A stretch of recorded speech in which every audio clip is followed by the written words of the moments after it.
So I'm excited to be a part of this night. We're hoping for a good evening of good music, great art as you get a chance to look around, some great story making, and your neighbors. Music is part of the 2026 Women Arts Exhibition, Stories in Bloom. And as you know, just a couple weeks ago, Major Fish Trap just did Our American Story, so it's a story year this year. It's presented by the Josephy Center for Arts and Culture, the Willamette Valley Music Alliance, and Fish Trap with support from, please thank these folks, Sir Optimist of Willamette County and the Ronald W. Nato Foundation. So if you can join us. So here's what's going to happen tonight. For the next hour or so, we're not going to take an intermission. You're going to get to hear a small sample. And I mean a small sample because I'm looking around this room and it's filled with artists and writers and musicians. No pressure. You're going to hear stories and songs of some of the creative women in our community have dreamt up and generously share with the world. All of the artists you're going to hear tonight call Oregon home, which makes us really fortunate, so I'm grateful for that. Most of them, 3 of them, live right around here. I'm looking at one right there. Aren't we lucky? Then you're going to give yourself, hopefully at the end, give yourself the gift of exploring. If you haven't already, walk around and look at this art exhibit because it's pretty spectacular.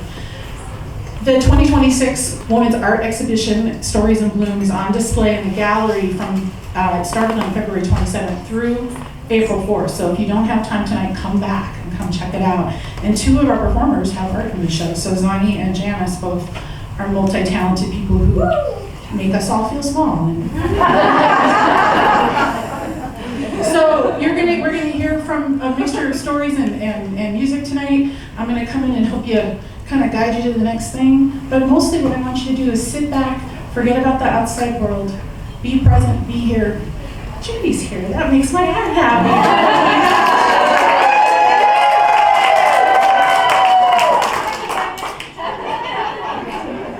I love small town life.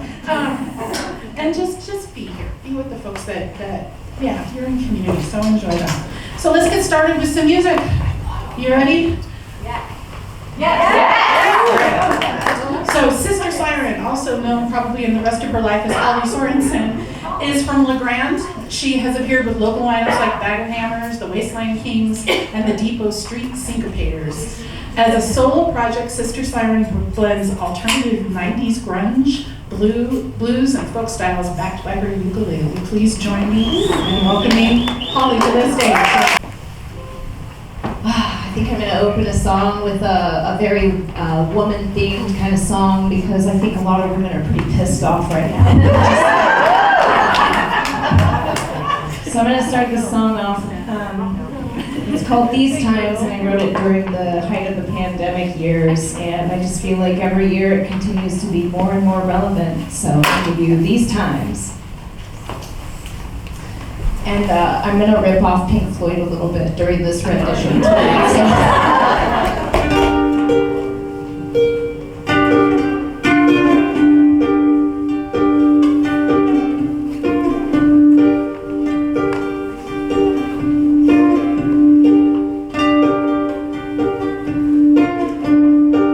When I close my eyes, the thoughts they grow for miles. Another sleepless night. Still awake, worrying when it's light. I get upset and I cry. Everything's changed, nothing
I'll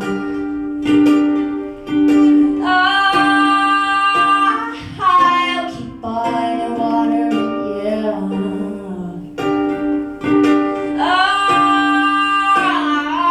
I'll keep on watering you.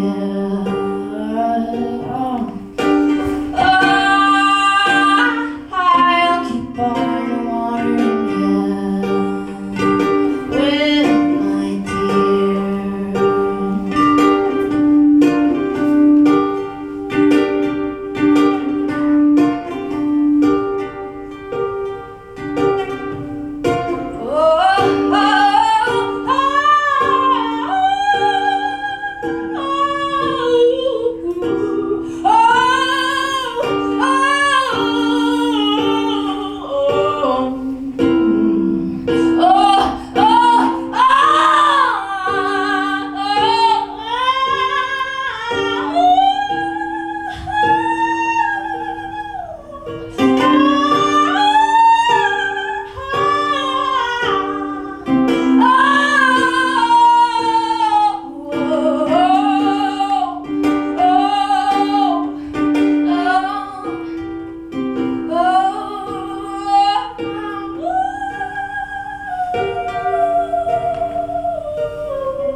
I'll keep on watering you.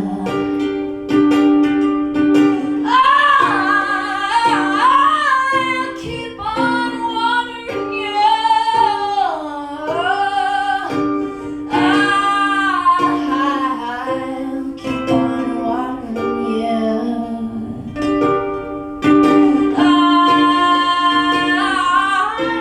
Keep on watering you. Keep on watering you. Keep on watering you with my tears.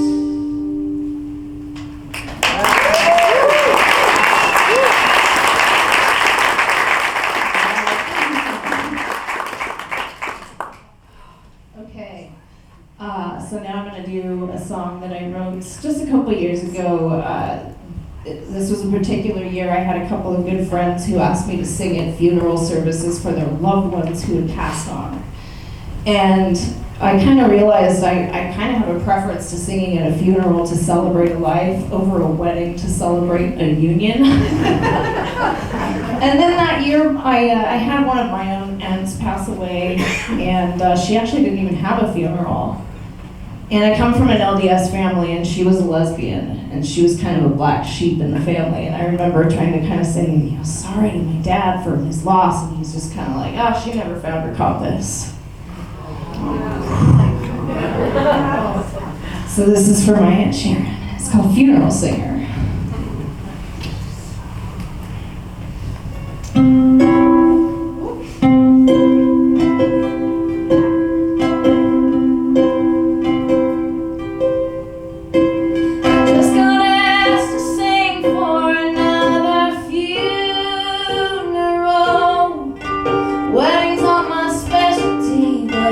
Call on me when it's brutal. A stranger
you a special song. I have to send you one. Yes, I sing whatever song you want.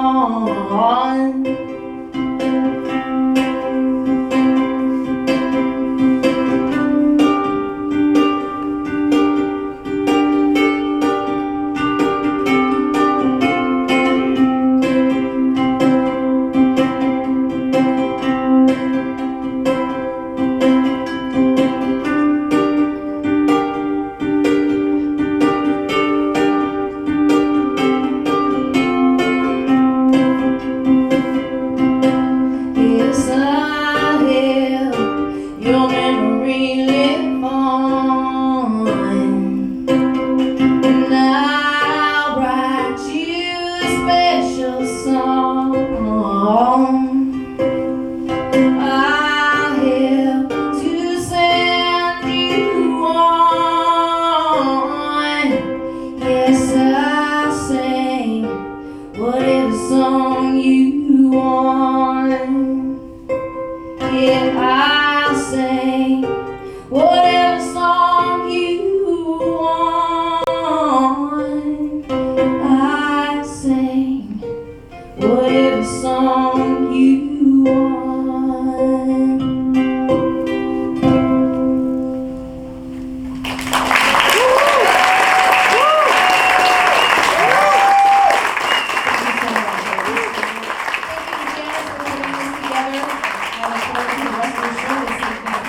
Holly, that was lovely. Thank you. So I have a little sad story. This is a little sad story. Our friend Nadia Papadon was supposed to read tonight. And she can't be here, and it's not really that sad, but it is sad. It's sad for us because we don't get to hear her read tonight. So unfortunately, she's wonderful. Remember, she's read here before. She's not able to make it tonight due to being the mom of 2 small children who needed her more. And I think that's one of those things that's really appropriate for a Women's Night concert. I want you, if you can, it's not a great reason, which I'm not going to share with you, just think 2 small children, one of whom goes to school a lot. That's all you need to know. Send her your energy, because I'm sure she needs it, and we'll have her here at some point. So let her know, send your energy now. But I was absolutely thrilled because we have another friend who's come back to us, who's going to read for us now. And she was going to read anyway, but I'm super excited she's back. I just got a chance to tell Pam a little bit ago. When I first started at Fish Trap, she was one of the first folks I met at my first summer Fish Trap. And her kindness stuck with me. So I was super happy to see her, especially that first year. I was scared of all of you. And I'm still not sure about most of it, but yeah, all of you. So anyway, I want to welcome Pam Steele. She's a native Appalachian. She received her MFA in poetry from Spalding University in Louisville, Kentucky. Her poetry collection, Paper Bird, was nominated for an Oregon Book Award. She was also a Fish Trap Fellow in 1999. Her first novel was published in 2011 at Greasewood Creek. In the Fields of Fatherless Children, because she's not done yet. Her second novel will be released on March 24th.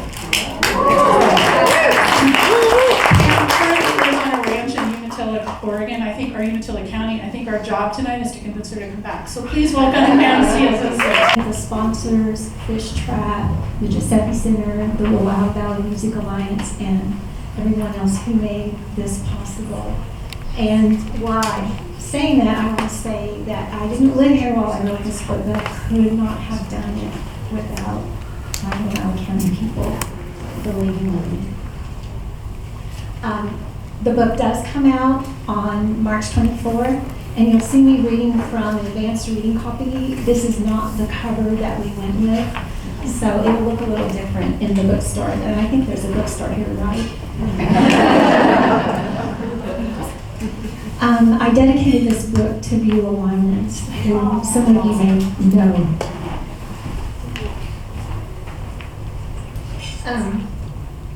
If you want to know what this book is about, I have a Barbara Kingsolver quote for you from Demon Copperhead. Live long enough, and all the things you ever loved can turn around and scorch you blind.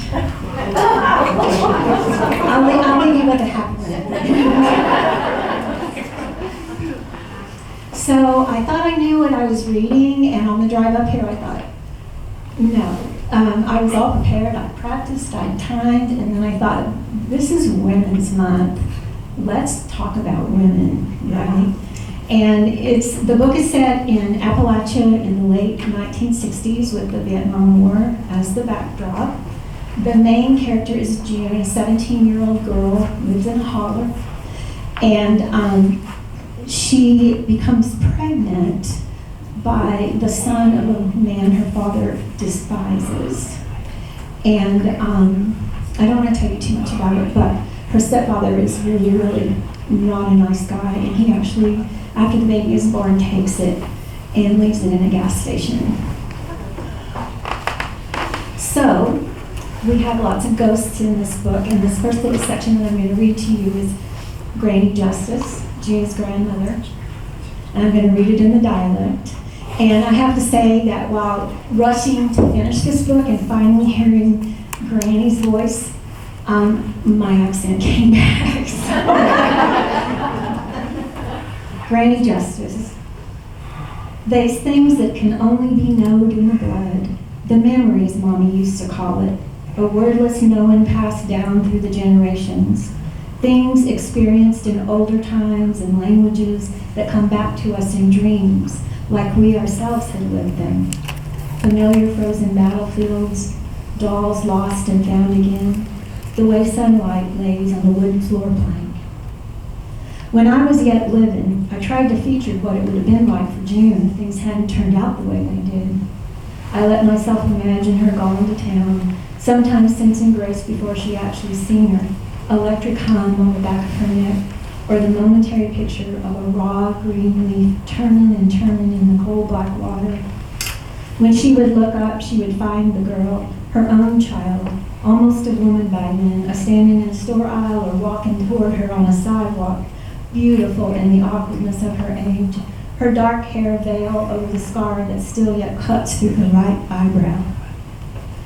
June would be certain that Grace can't remember a particular gray sky, a roar that echoed off the houses and hills, the metal cocoon that protected her from the angry turning blackness, or the hands, June's hands, reaching for her, lifting her little body free of that car seat, holding her to the warmth of June's own.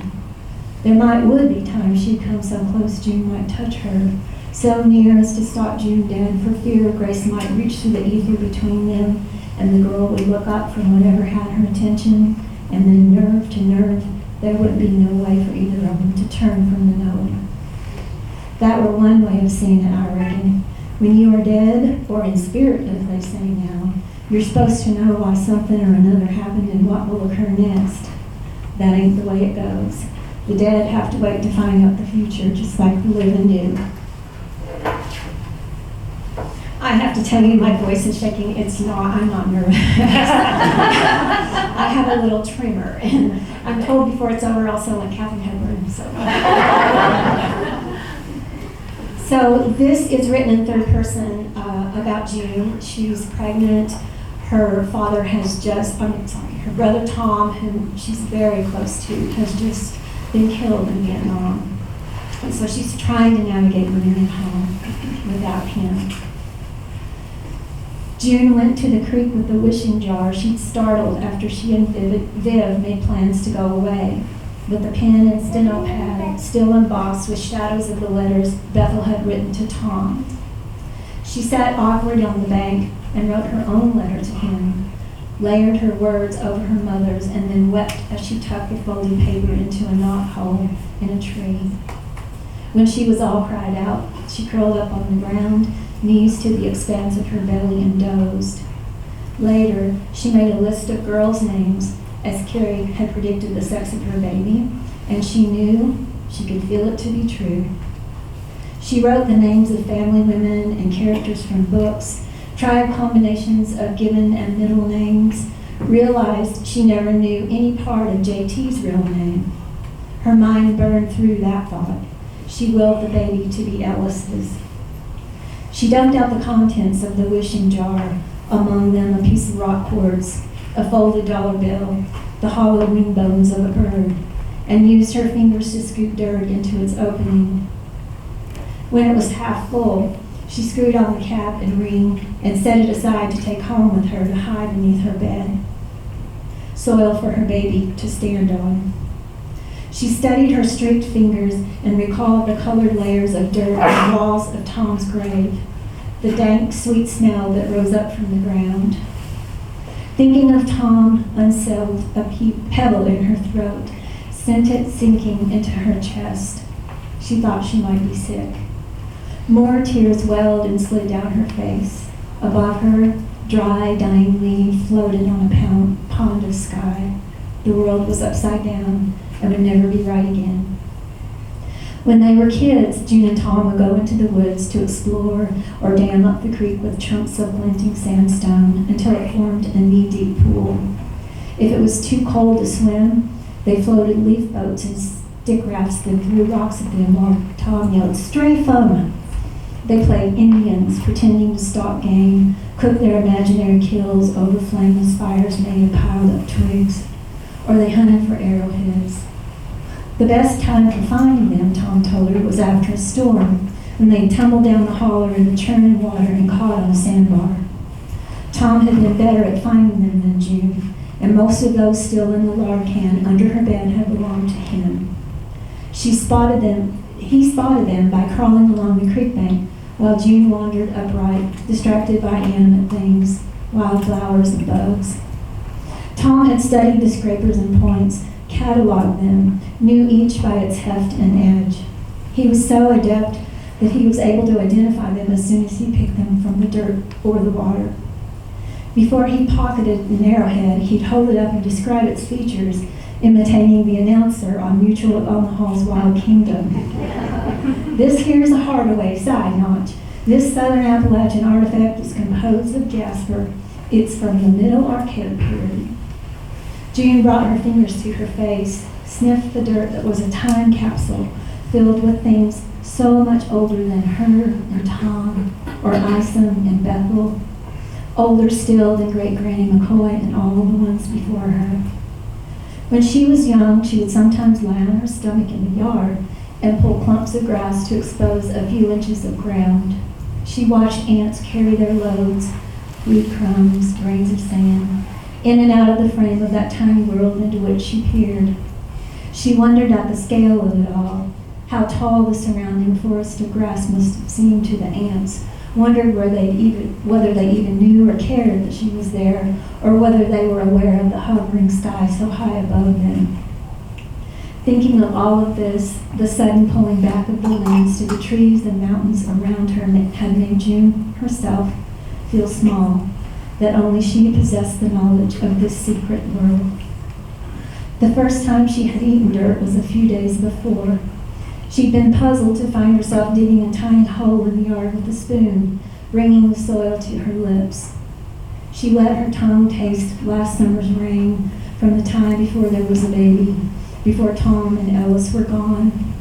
Then the dirt became something else. It sated her hunger, her desire, and so she had pushed the whole clump of it into her mouth. It sat on her tongue for a bit, then she worked it to her back teeth.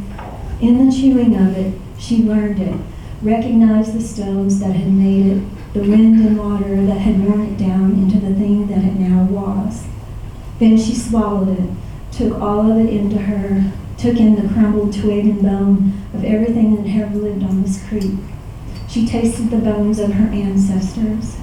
After that, she craved it, welcomed it into her blood, imagined the dirt settling in to form the bones of her own child. And this is Bethel, her mother's voice. And this is after Isom, the stepfather, has taken the baby. June moved through the house like an apparition, her only sound the scritch of bare feet on the cold linoleum. She trails vapors of unwashed bed sheets, writes grief wherever she walks. She is rail thin under the dirty nightgown, and this is way worse than the baby blues I had after Rena. She rarely talks or eats, and I can feel her hunger everywhere. It chills the corners of the kitchen and the front room, follows me to the bed of the night, fills my sleep with her pining. I wished I could help her, but I can't. I'm too stewed in my own hurt. Rena remarked the other day that June resembles the ghost apples she seen in the Clum's orchard up on Yellow Jacket Creek when she was a girl. She said all of June's essence has rotted, leaving only an icy shell of its old self.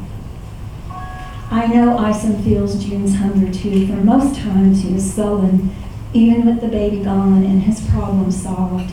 He eats his dinners without talking, rarely says much before he heads out to work, never asks about June, for I don't think he can face her. Hard as he is, he knows what he done. Isom weren't always this way, though he was always quick to anger.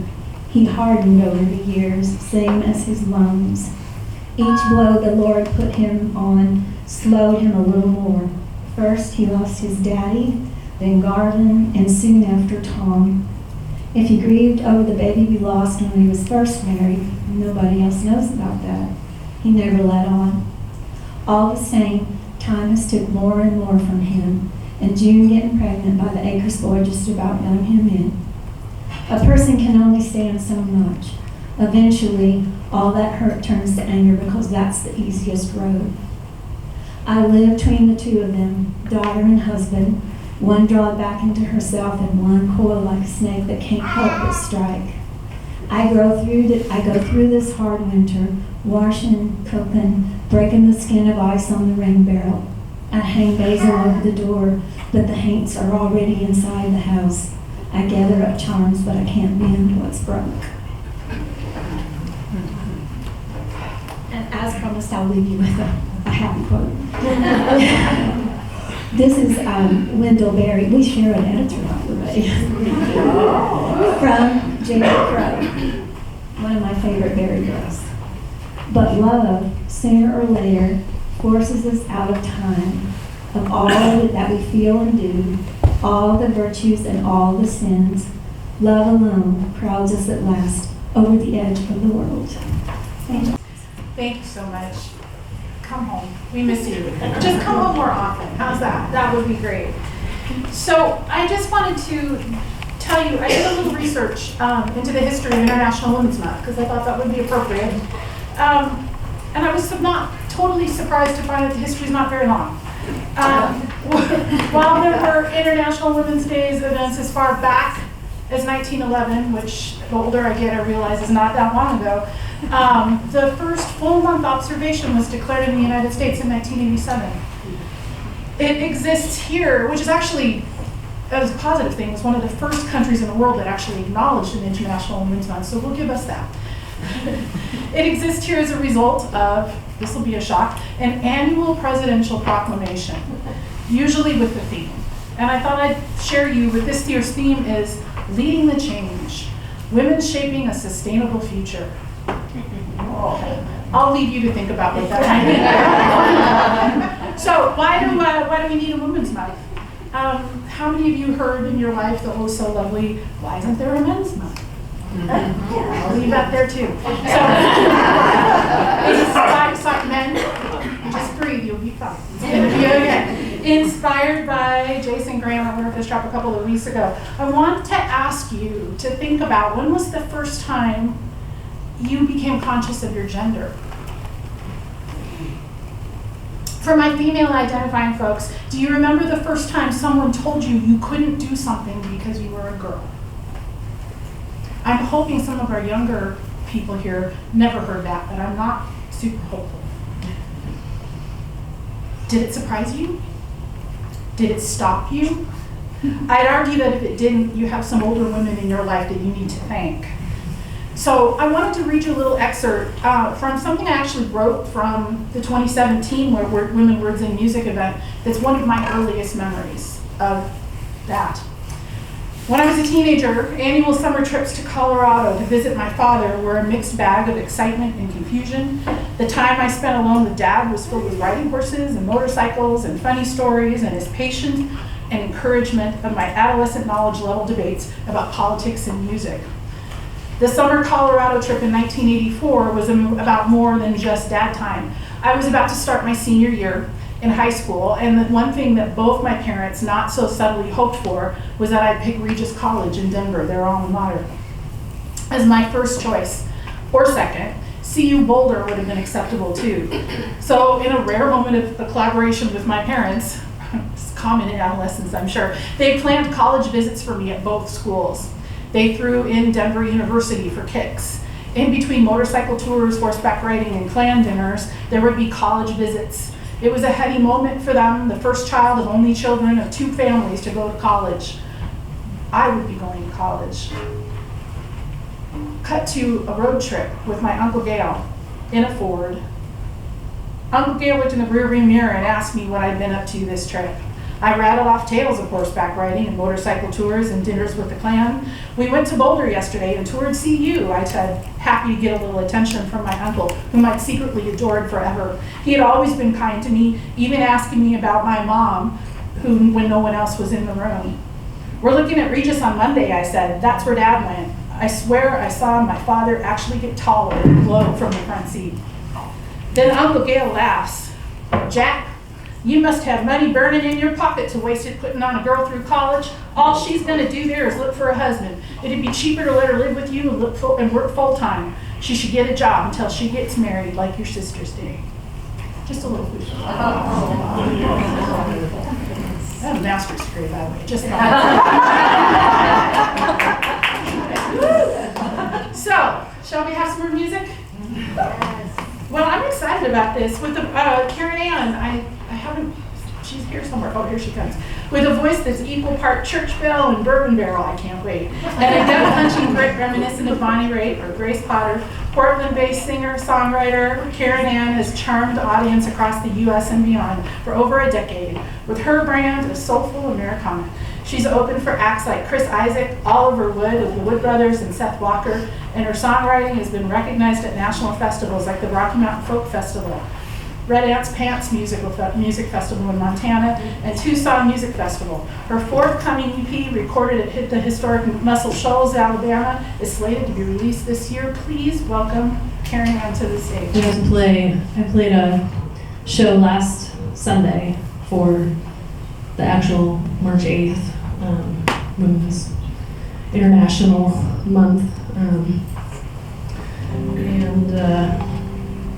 I was thinking about what songs to play, and I think I'm gonna play one that's gonna be on my EP my new album is coming out this summer, because the whole album is songs I wrote about an ex.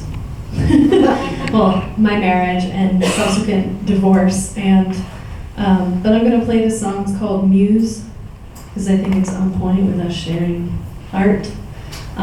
Sometimes being a muse is a wonderful thing, and sometimes it's not.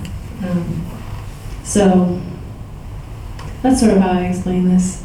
More like take a picture, it'll last longer if all you're gonna do is use me to create your art, you know? You don't really care about me, so here we go. Oh, I forgot, I gotta tune this thing.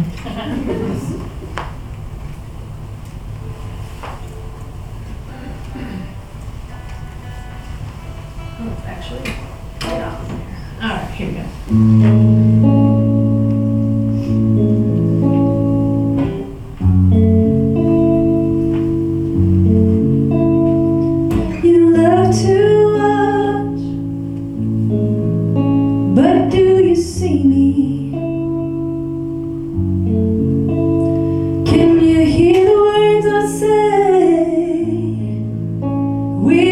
Screaming, ooh.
Now that was like the kind of mean song. This next song is more of like the, I'm happy just doing my thing, going around, traveling in my car by myself, all the things. And this song's called What I've Grown in the Quiet. And the chorus is, what I've grown in the quiet is a companion to love in the lonely. So it's more about, I guess the song's about being married to yourself. So.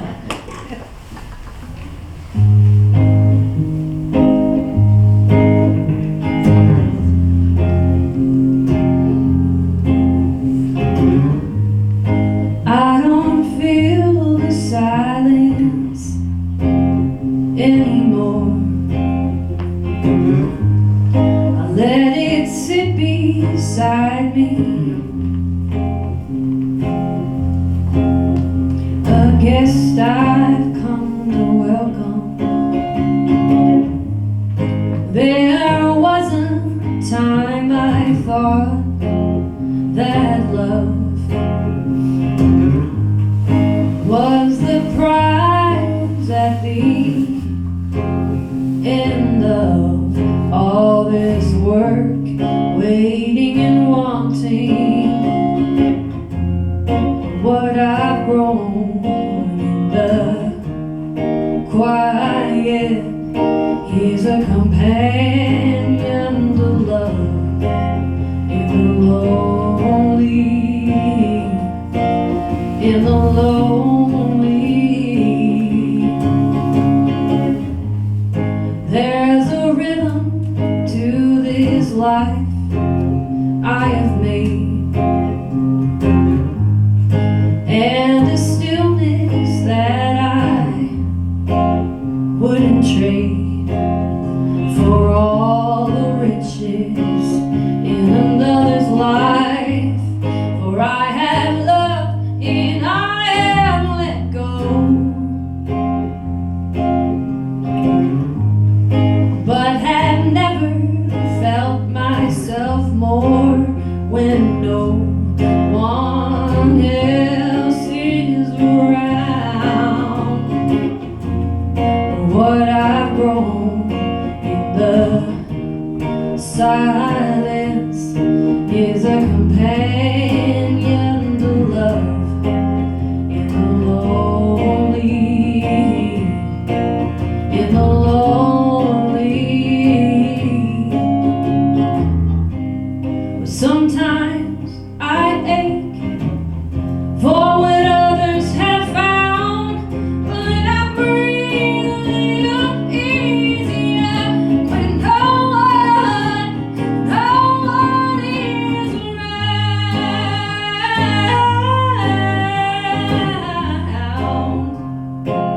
Oh, no one is around.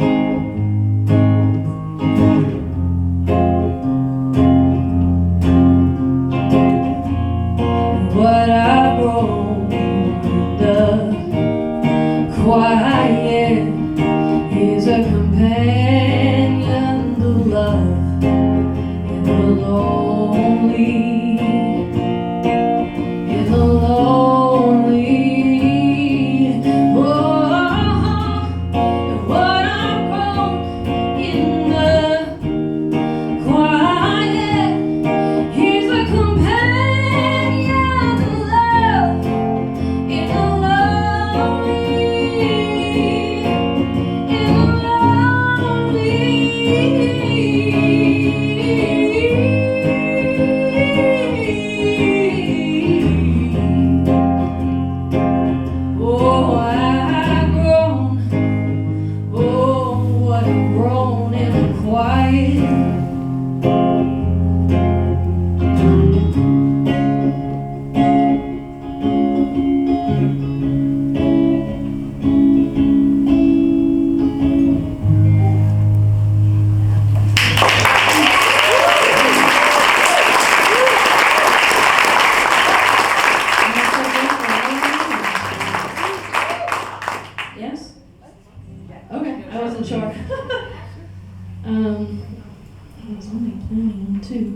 Well, let's do this one.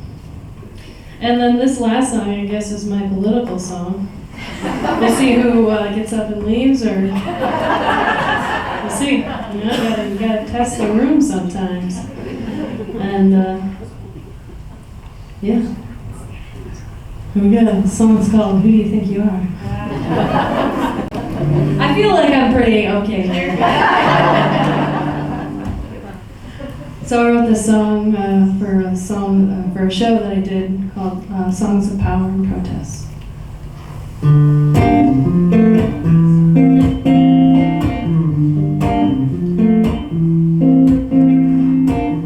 Lights on the screen and a bully at the wheel, cherry picking the Constitution to redefine what is real, spouting insults to keep an ego filled, shortchanging we the people like it's no big deal. Who do you think you are? Who do you think you are?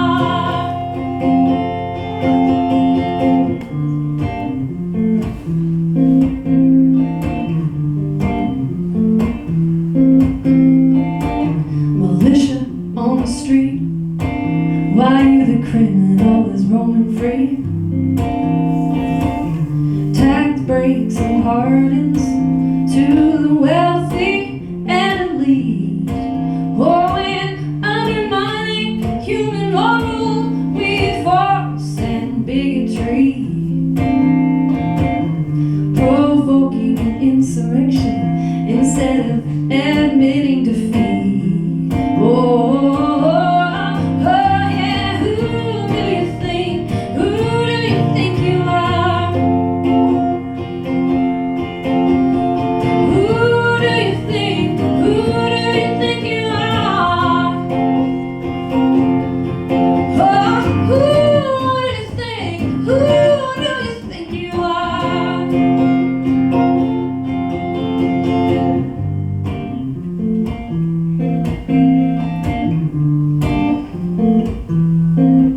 Oh, lies on the street and a bully at the wheel, cherry picking the Constitution to redefine what is real and undermining human morals. Oh, just a feeling that ego feels.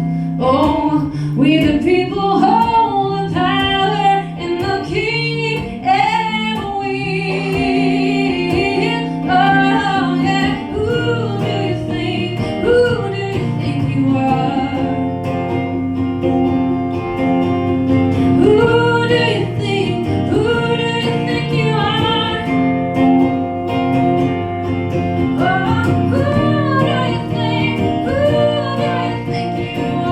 Oh,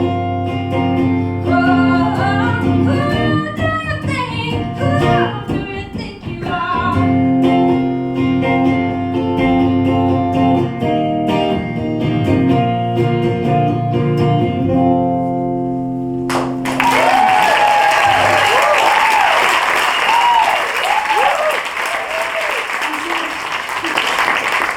So I've got some good news. If you want to hear more from her, guess who's one of the featured songwriters at Tunesmith tomorrow night?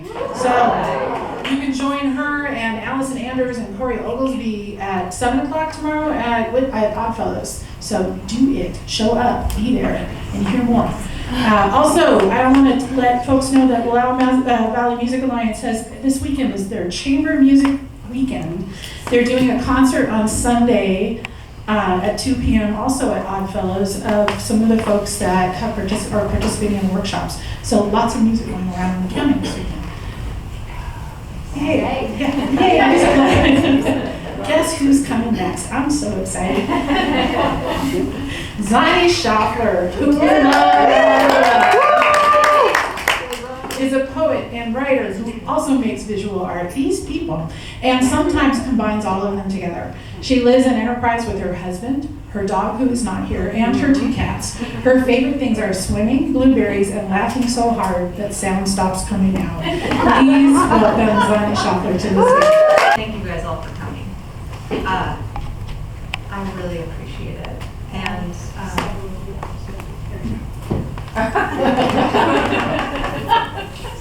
thanks to Fish Trap and the Music Alliance and the Josephy Center for being the arts organizations that I really desperately need here. And I think that other people desperately need also. And thank you to all the other performers.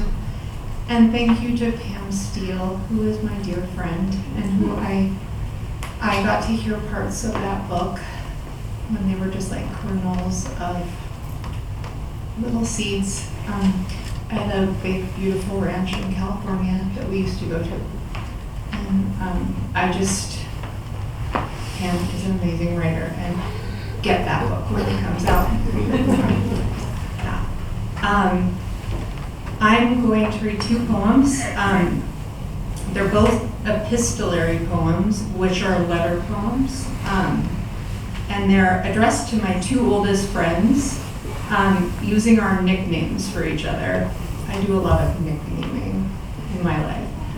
I was gonna give some warnings, but I don't really think I need to that much with this group. But you know, both poems use a derogatory word for women that starts with the letter B. But I think you guys can handle it. Right, I'm gonna start with the one that we thought I was gonna end with.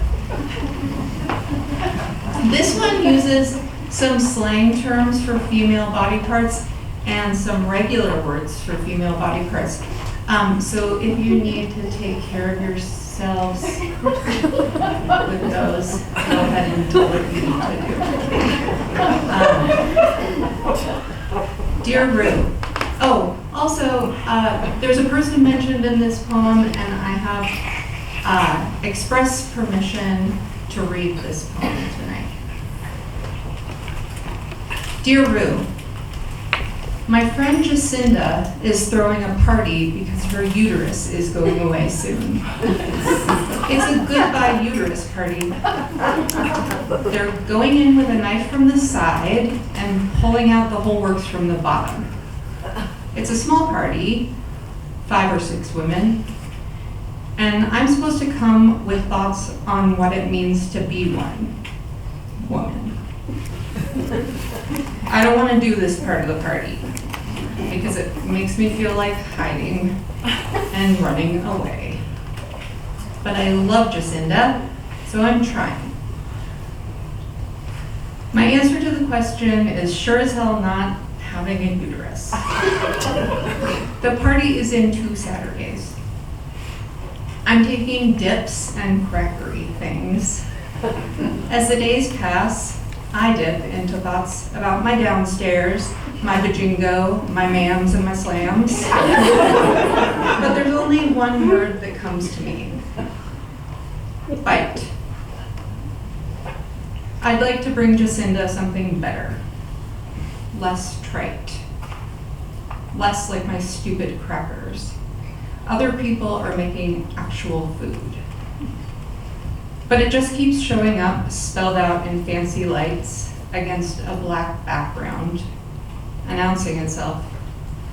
Why does fight have to be my word? Why can't I get into witchcraft?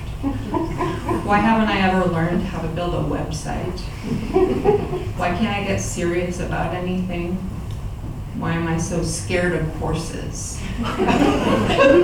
I knew I was angry, knew and know that time is being turned backward on us. I am the nicest person in the whole town until I'm a bitch. Why fight? That's all I have to say about the thing I'm supposed to be. Seems weird. We'll see. I'll let you know. I am 49 years old, And I think it's about time I take up pole dancing. Love, Mason.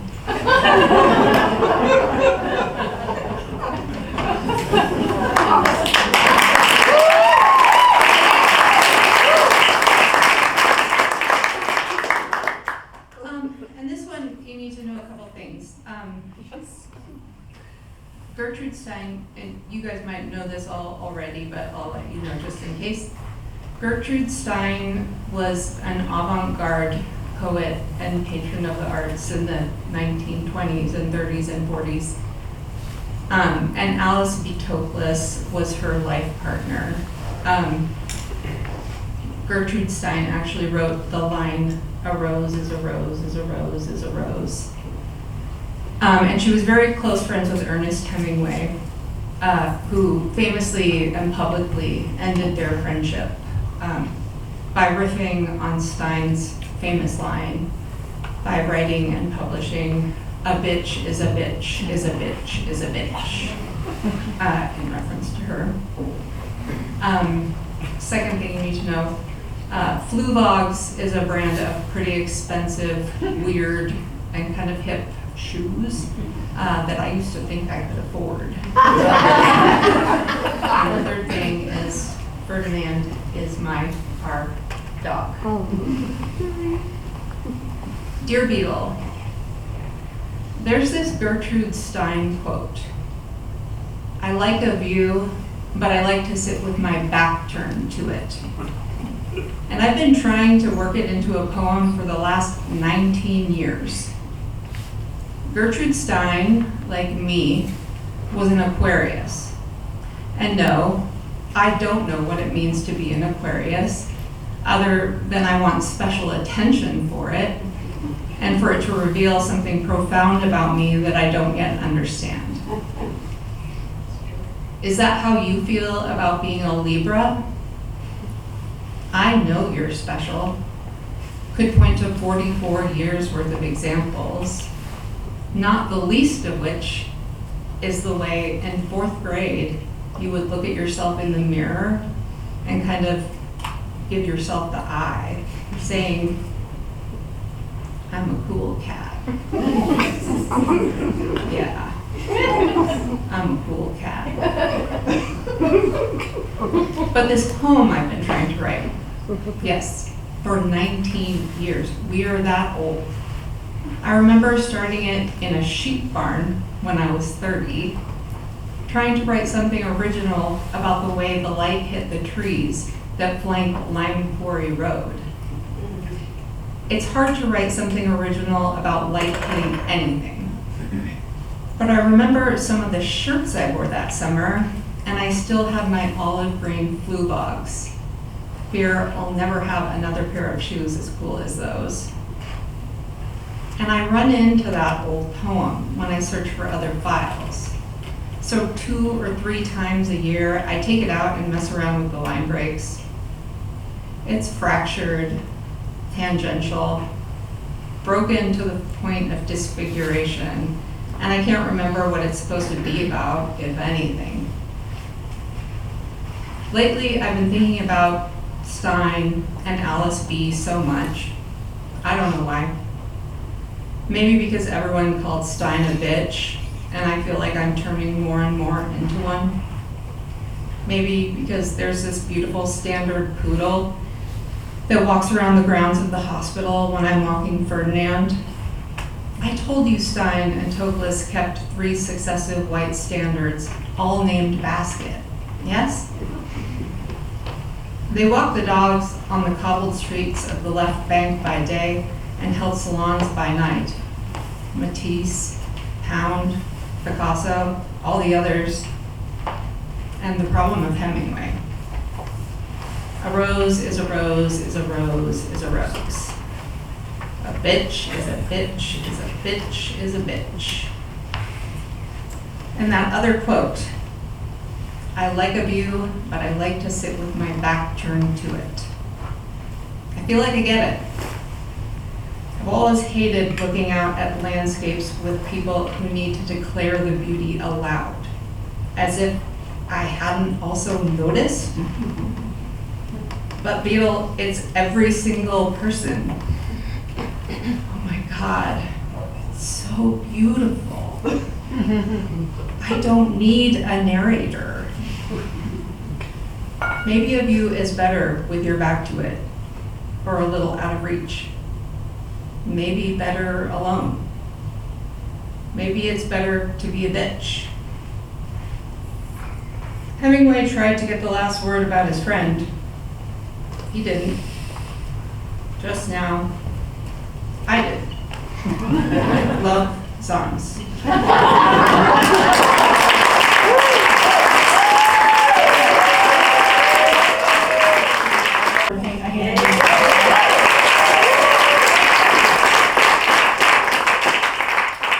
in my job as conductor and chief advertising executive here, I'm going to talk a little bit about what's coming to Fish Trap in the next few weeks.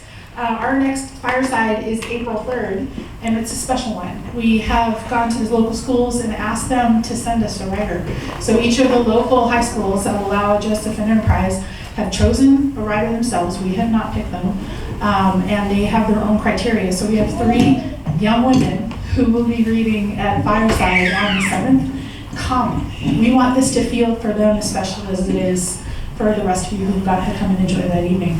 Also on April 22nd, we have a professional touring company of Dorothy's Dictionary, which is a play that had a little debut here about 4 years ago with the Mid-Valley Theater Company when the playwright was our writer-in-residence. So Ellen Lewis, whom a lot of you got to meet, was still working that play out. It is now debuted and has been performed across the country. And there's a company in Portland who's bringing the actors out to Fish Trap on the 22nd. Tickets are on sale now, so go ahead and get that. So, with that, do you still need some more time? Pretty much. Stretch. Are we good? I think we're good. You guys know who these folks are, right? Well, there's one of them. Okay. There's usually 2, but you're going to see the other one in a second. Ever heard of Jezebel's Memo around here? Yeah, all right. They're a duo of songwriters, Carolyn Locker, who's lurking Locker somewhere, and Janice Carper, who blend their talents to form a unique sound, swirling with rhythms and harmonies, sentiment and smiles. Tight but spontaneous. You know what they remind me of are, they talk about sisters, people that share a genetic code, and when they sing together, their voices just seem to work. I think these guys have been friends long enough that they count. So you're in for a treat. Whether they're belting out blues on a big concert stage or crooning in the corner of a cozy coffee house, these 2 seasoned musicians entertain with soul and style. Welcome, Jezebel's mother. To all of us when we were very young and sitting around him and listening to his stories, and we all respected him very much, and my grandmother. But he said, I don't understand this Sunday day of rest thing, because who's going to make the food, and who's going to do the dishes, and who's going to do the laundry and fold the laundry and put the laundry away? And I was like, oh, that's right. That's right. Women don't rest on the day of rest, do they? So anyway, that was young, and that stuck with me all these years. A good thing to learn early on. All right. This is a song I wrote, and it's the title cut off of the CD that I recorded 11 years ago, I think now. Wow, how long ago? I know. Anyway, it's called She's Looking Back, and it's about those crossroads that we come to in our lives, that our lives would be completely different if we had taken the other ones.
they're moving by the fire. And her hands, they're holding on to something in a dream. And her long hair falling all around them, falling loose and free. It's the place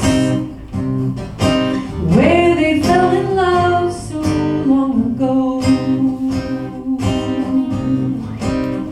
In that moment, oh how sweet it could have been. They kissed one more last long goodbye. The last light to go out is desire. She's looking back. She's looking back.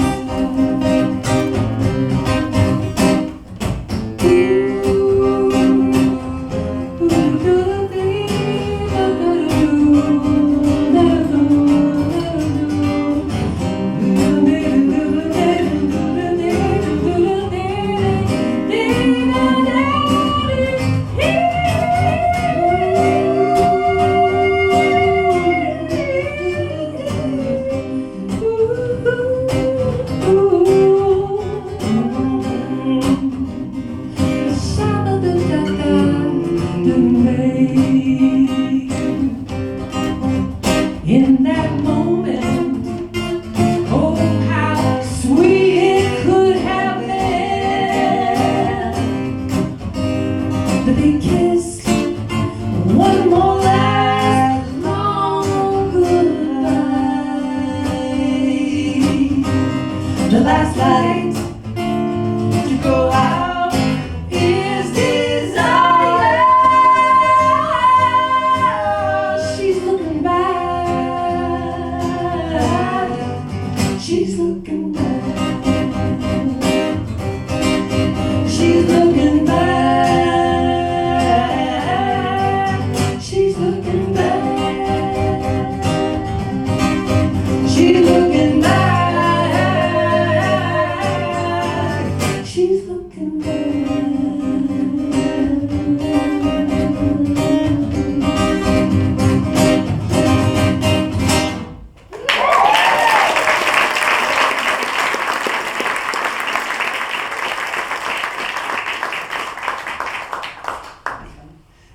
That song comes out different every single time. Thank goodness. And this is a song that Janice and I wrote together, and it's called Once Upon a Time.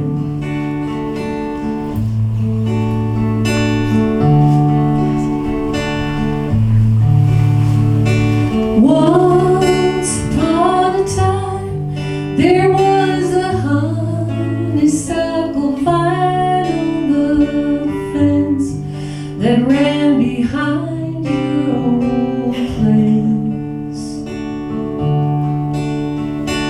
Feel the summer heat on my shoulders, hot and sweet as the blossoms and the smile on your face.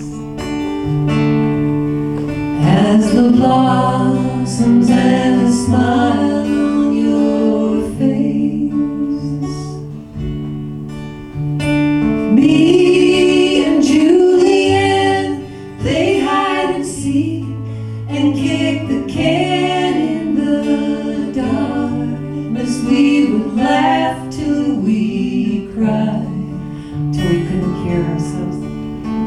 For hours we would lay out on the grass with Cousin Jay, who knew every constellation in the sky. He knew every constellation in the sky.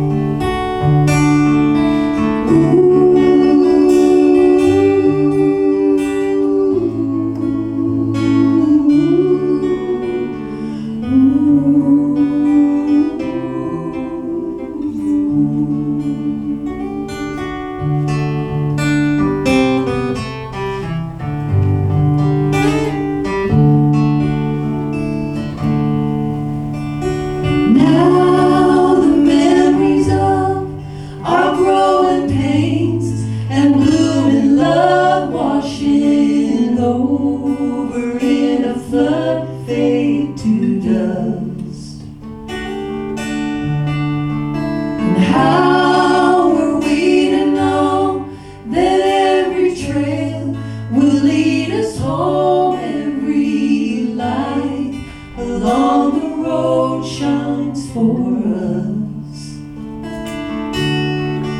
Every light along the road shines for us. Every light along the road shines for us.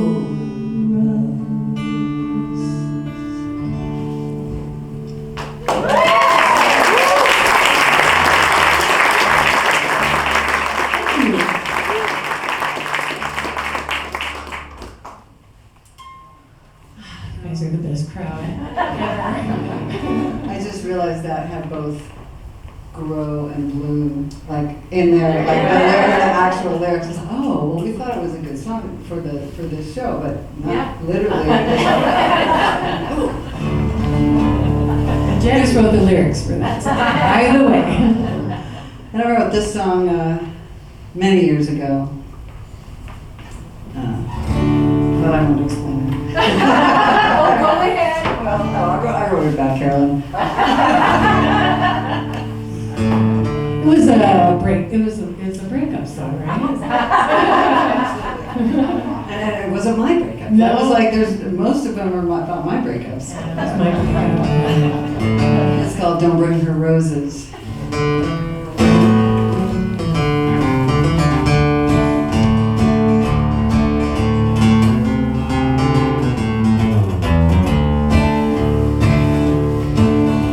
The reputation of a rose is romance, so they say. Sad how such a lovely flower can conjure so much pain, forsaking all its beauty, for that was his lover's name.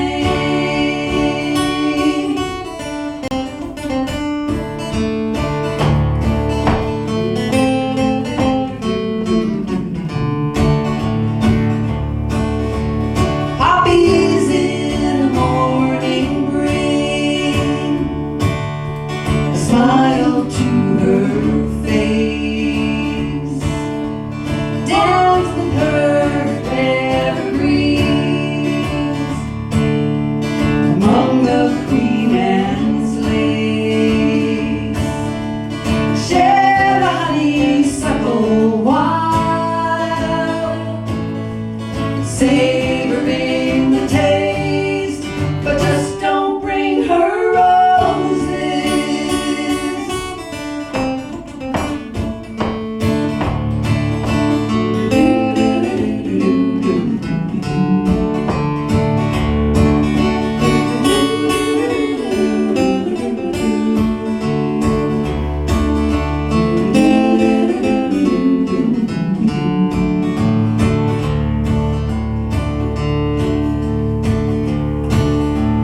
Dazzle her with dahlias on a warm September eve. A handful of forget-me-nots for every time you leave. A rare and wondrous orchid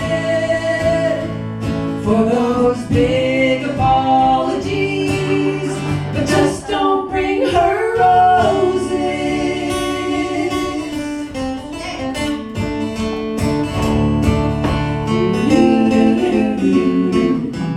Don't bring her roses.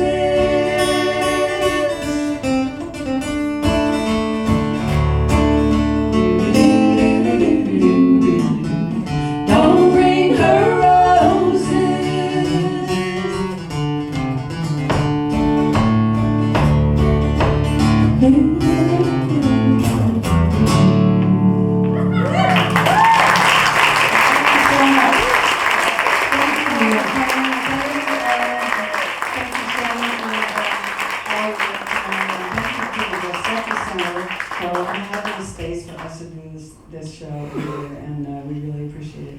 Do you want to do that? Yeah, I think you should start. Carolyn brought up the idea of having everybody sing with us off the microphone, so we're going to get off of here, and she's going to start us with the song. So this is a song that we sang on the last Kings, No Kings protest. And anyway, it's just a simple little thing, and it'd be great if everybody wants to sing with us. And it goes, hold on, hold